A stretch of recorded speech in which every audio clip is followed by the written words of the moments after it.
hinahanap mo ba ay excitement pero yung tipong marerelax ka at the same time mapaparamdam sa'yo ang kultura at gawang Bulakenyo? Bukod dito, may bonus part pa. Madadagdagan din ang inyong kaalaman tungkol sa mundo ng paru-paro.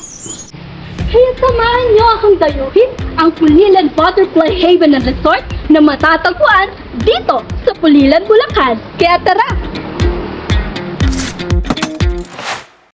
Dito sa Butterfly Haven, matatagpuan mo ang dalawang makukulay na species ng paru-paro na malayang naglalaro sa bawat sulok ng garden. The Pulilan Butterfly Haven was established 1998. Alam ko yung history nito somehow kasi 1998 nung pinag-umpisa itong pinakauna niya.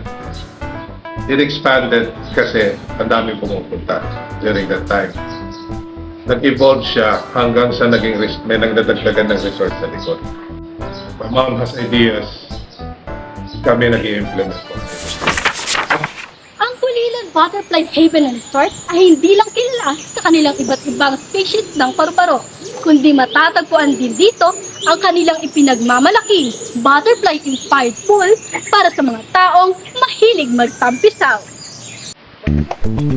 Ilan sa mga ipinagmamalaki nila rito ay ang butterfly-inspired swimming pool nila na kung saan may admission fee na 200 for adults and 100 for kids. Perfect para sa mga bakasyonistang hanap ang relaxing feels habang nagpapapag sa tubig.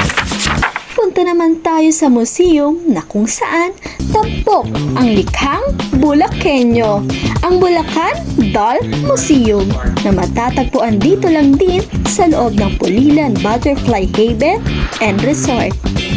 Makikita rito ang iba't ibang obrang gawang Bulakenyo kagaya na lamang ng Tamalolos Congress and the Defense of Cacarong de Sili in Pandi. Ano siya, diorama are the events here in Bulacan. Yung mga nangyari nung araw from the time ng I think the Japanese occupation, American occupation. The house, wala nakatira dyan, which is being maintained. So nasa loob.